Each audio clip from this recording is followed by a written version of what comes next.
letting everyone know as people trickle in. I just want to, Leonard, and my job is just to facilitate you guys having a great discussion for, literally 20 minutes, because we'll also make sure everybody gets off on this on time.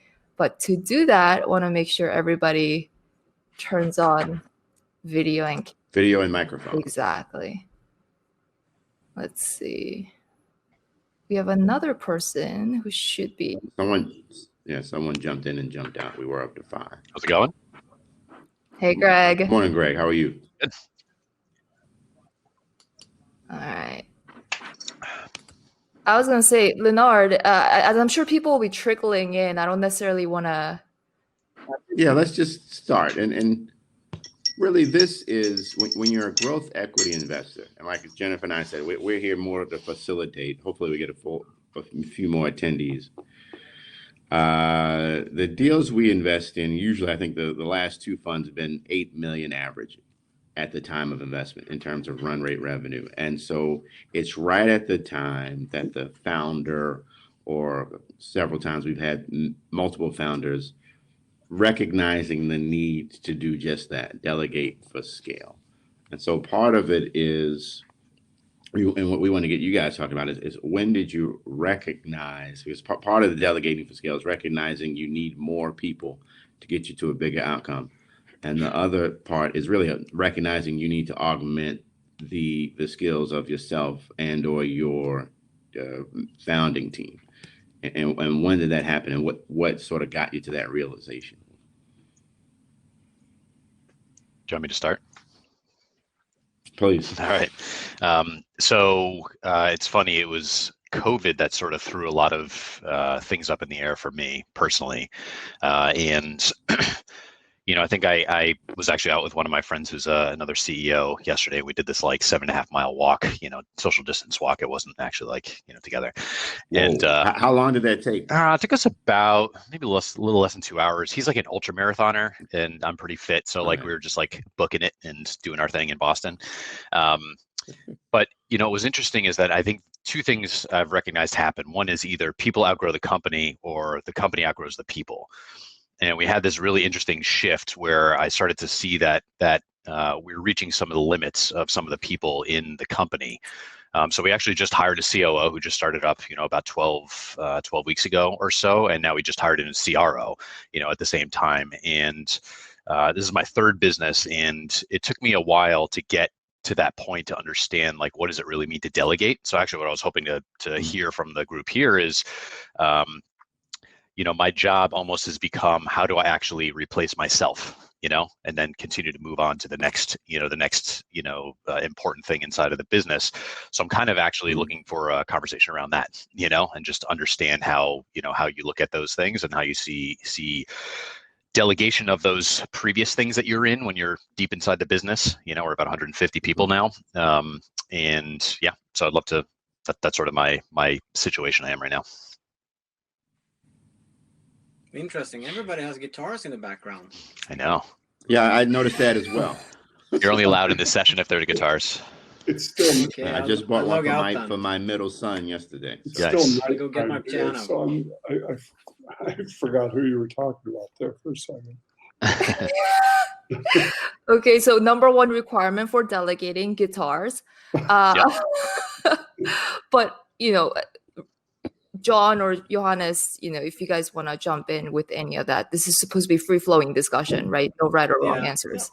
So I'm pretty new with gambling.com group, and I've been working on scaling businesses basically my whole life. And I'm not the entrepreneur per se, but I've been working with entrepreneurs in quite a lot of different industries, from advertising to lead generation to architect agencies and online dating and so on and so forth. And what I noticed that it comes to a point where, as you say, either people outgrow the company or the company outgrow the people. I don't think it necessarily have to be that way. If you look at it from a founder perspective, the size of a company can, at least my experience, only be as large as the bandwidth of the founders. And at some point, the company stops growing because the bandwidth of the founders is like consumed. And that when that happens, then you're too late on the delegation path. So it comes a lot with founders' insights that the job is not to control the whole business. The job is to just facilitate different parts of the business. And as a founder, you have a super opportunity because you can choose what you really like to do. You don't need to add all fingers in every jar you can find. You can just focus on the fun ones, and then you hire complementary skill set and people to do the things that needs to be done, but you're not excelling at and you should not be doing. So I think the scaling thing is more based on my 20 years experience, is more related to the founder's mindset, because it's not difficult to scale. It's just a matter of how you want to design your org. Well, I think to add to that, Johannes, I know because you're currently involved with gambling.com, right? Yeah. So what have you seen, whether it be at gambling.com or somewhere else, that worked really well? And gambling.com is actually an interesting example because you've got a great model there where we've got international presence, scaling just across the board and really growing quickly, right? And what worked in this situation and what hasn't, and maybe just give some anecdotes and examples. Hey, Milan. Yeah, so when I joined with the Charles and Kevin, who's the founder of gambling.com, they've been running the business for 14 years. That's pretty long. Yes. And I would say it took them like 3 attempts to really get it going. And that is good because most entrepreneurs don't have failures in the background, but failures, if you can learn from them, they just make you stronger and better. But and then all of a sudden it started to really take off, and then you come to this point where you don't control the business. You can't as a founder. You used to know every person, everything in the company happening, all plans, who's performing, who's not performing, all those things. And there is no chance in hell you can do that with 150 people. No. And I think that was a great insight from Charles and Kevin, that they need to fix this if they want to continue to grow the business. And there is a huge market demand, so of course they should grow the business. But then you have a semantic problem, because growth and scaling is not really the same thing. Scaling is a math exercise where fewer people do more. Growing is just adding stuff. And I think that's also very important to it might sound like super simple to get into semantics, but it's a really big difference. It's helpful. So what makes, in your experience, and I'm talking, when I say you, I'm talking to all you guys, what made you aware? We've got a couple people here who've been multiple time CEOs, that you needed more talent around you. And I guess with the second or third time you run a company, did you realize that quicker? I've absolutely recognized that exponentially faster in this company, right? I think it's as soon as I feel like I'm guessing a lot, that was when I felt like I needed to, my first business, I ran that for a little over 10 years, almost 12 years, actually, by the time I officially left after I sold it. And it was an agency. So then I went into becoming a product founder, and it was almost like relearning the whole entire, thing all over again. So the early thing I learned was having agency folks trying to build a product are just not, it doesn't make any sense. So I had to surround myself with folks that had experience in building SaaS software, and actually understanding the dynamics around that. And one of my investors gave me one of the best pieces of advice early on, and he said, the role of an agency CEO is to say yes. The role of a product CEO is to say no. And so I was trying to find a lot of folks around me that could challenge me to say no more. And I think that was sort of like an early indicator for me, right in the get-go, to start bringing more people on. But we've scaled so fast that it's been like, and when I was saying this before, Johannes, I wasn't saying this as like a binary statement, like the company outgrows people or people outgrow the company. It's just like a telling sign that you either can't provide more stepping stones to somebody in the business, or the company, is just to a point where you can't actually, that person's headroom has reached a certain level, where you can't actually get above that person. That's when you usually bring in more experience, or that's when I've found, those moments to bring in more experience.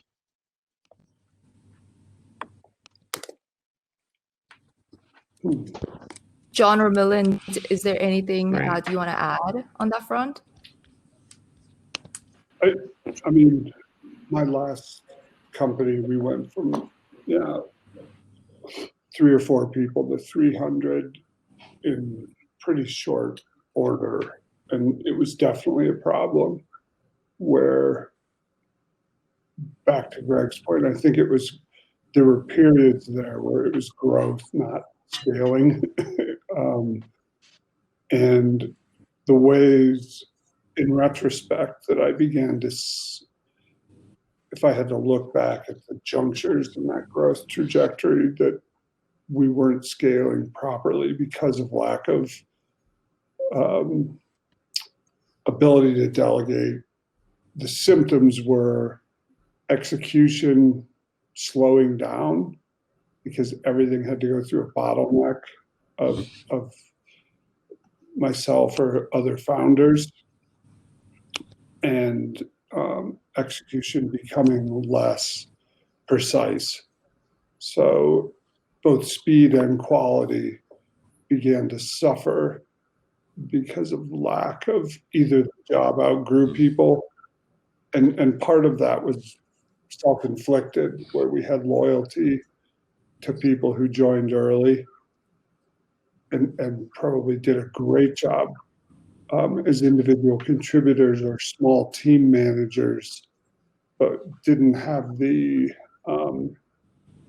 perhaps even if you're really being honest, the desire to manage a team of 20 people. And yet in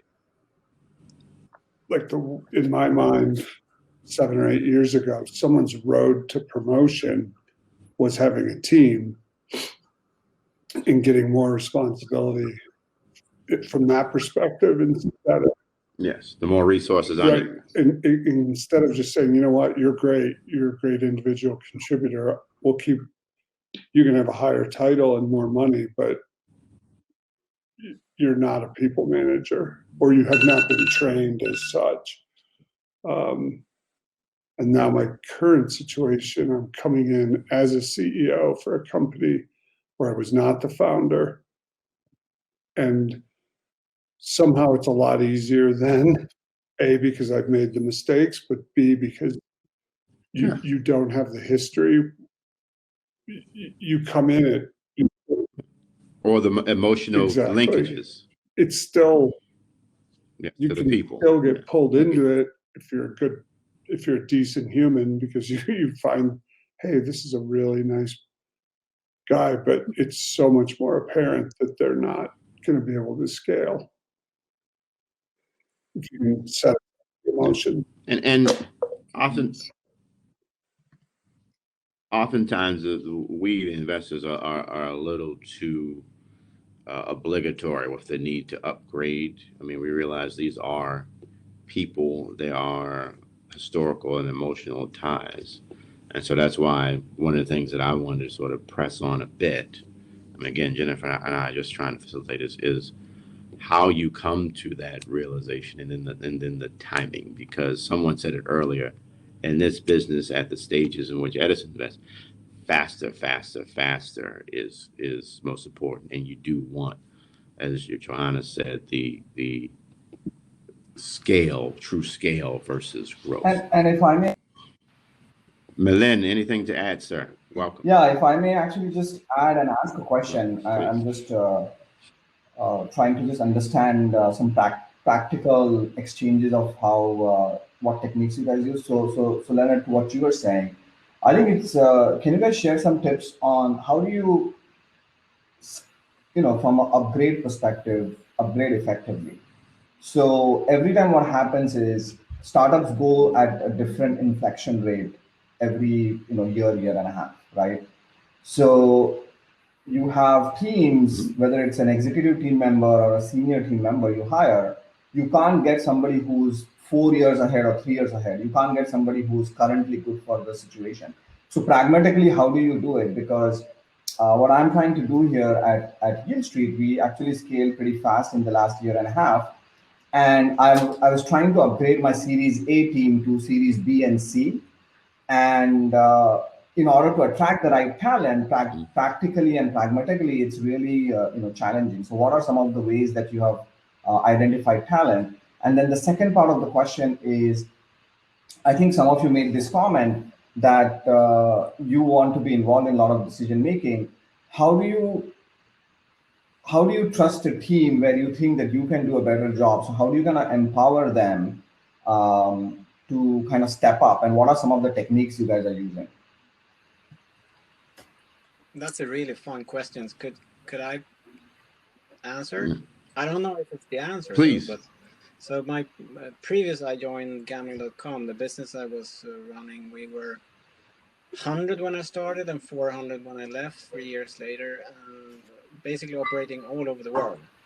When I joined, there was someone who installed an engagement metric tool called Office Vibe. I don't know if you heard about it. It's shooting 5 questions to every employee every day, once a week, and that aggregates up to engagement level.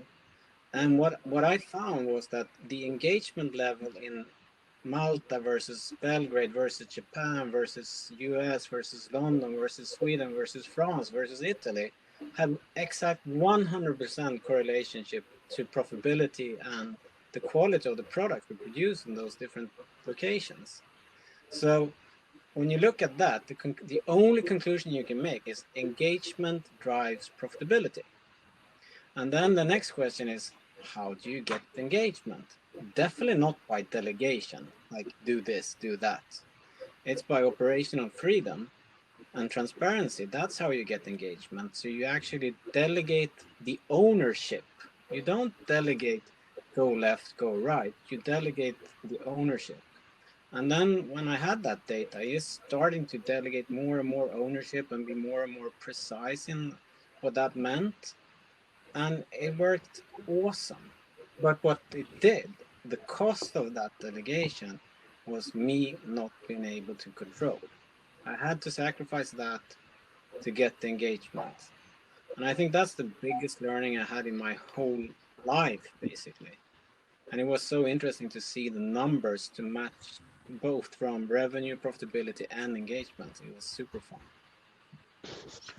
So if you don't use Office Vibe, take a look at it. That's a great story. Did you find also? I mean, this is piggybacking off of yesterday's summit conversation, right? We're going through our 2021 planning, and I think there's alignment also drives engagement, right? So if folks know exactly what they're actually working towards, that's a big thing that I've realized. And actually, it was a place where I realized that I'm not the ultimate operational CEO, right? I know I'm much better in the bigger picture. Like I have to understand where my weaknesses are. And that's why I'm saying I'm like hiring myself out of, the job so I can actually focus on the things that I'm actually good at.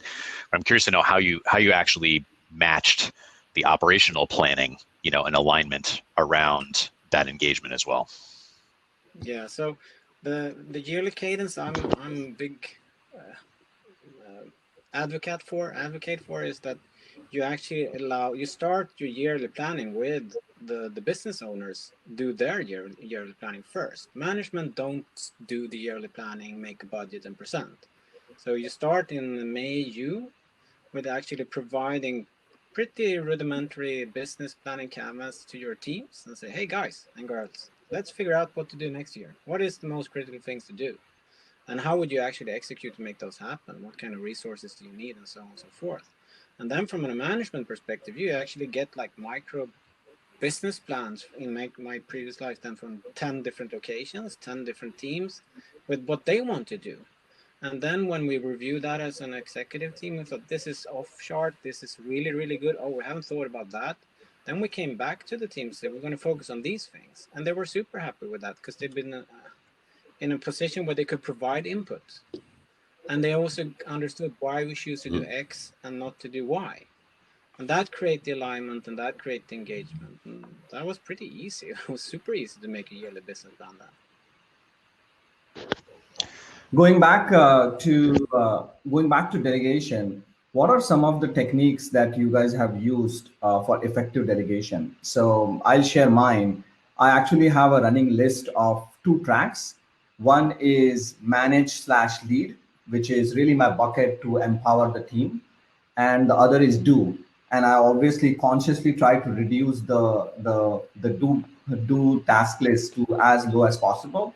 And I feel that if I'm able to effectively lead/manage column, like that's really where I'm consciously trying to empower the team to do more, and so I can, Greg, to your point, really kind of focus on things where I can add value and constantly like evaluate, like, am I needed in this meeting? Practically speaking, right? Because my time is so valuable and I'm like just back to back. How do you kind of effectively, do that? So I've used that and I try to kind of revamp there and constantly look for improvement. What are some of the techniques you guys do to kind of create more time for yourself and do effective delegation to get results?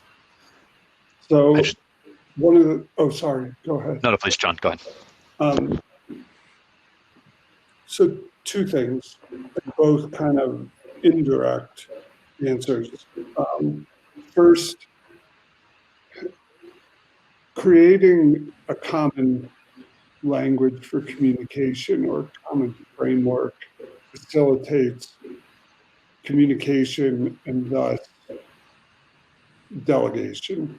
So one of my former bosses now teaches at Stanford. He professes this Arbamento communication framework of every problem or initiative should be framed in situation, complication, question, answer, and have people bring you the answer first or a hypothesis, and then walk you through that pyramid of their thought process of how they analyze the situation, what the complications are, what the questions they ask to get to that answer. So it speeds delegation because you're speaking the same language of how thorough the problem gets analyzed and how the answer is arrived at.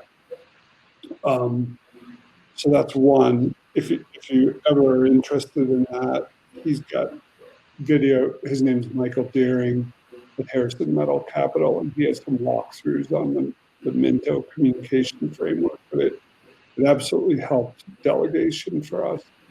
The second one is, and this one sounds a little counterintuitive, but it involves managing up to the board to not get punch drunk by raising too much capital and thinking you can take on more than you actually can.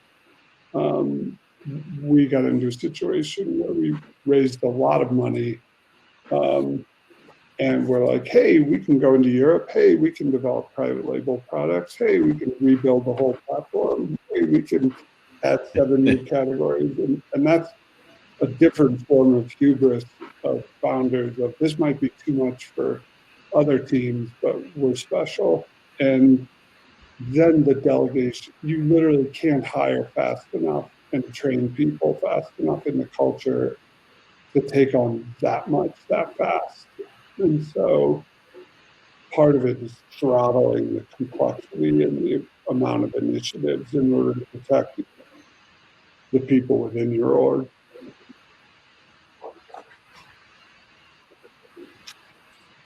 That's great. Thanks so much for that feedback. Awesome. We're wrapping. We've only got a couple of minutes left. And, Hi, Guido. Hi, sorry guys, I came welcome, away late. Guido. I was going to say right on time as we're wrapping up. Everybody's wrapping up. Yeah, I was on a phone call and I hope to get up earlier.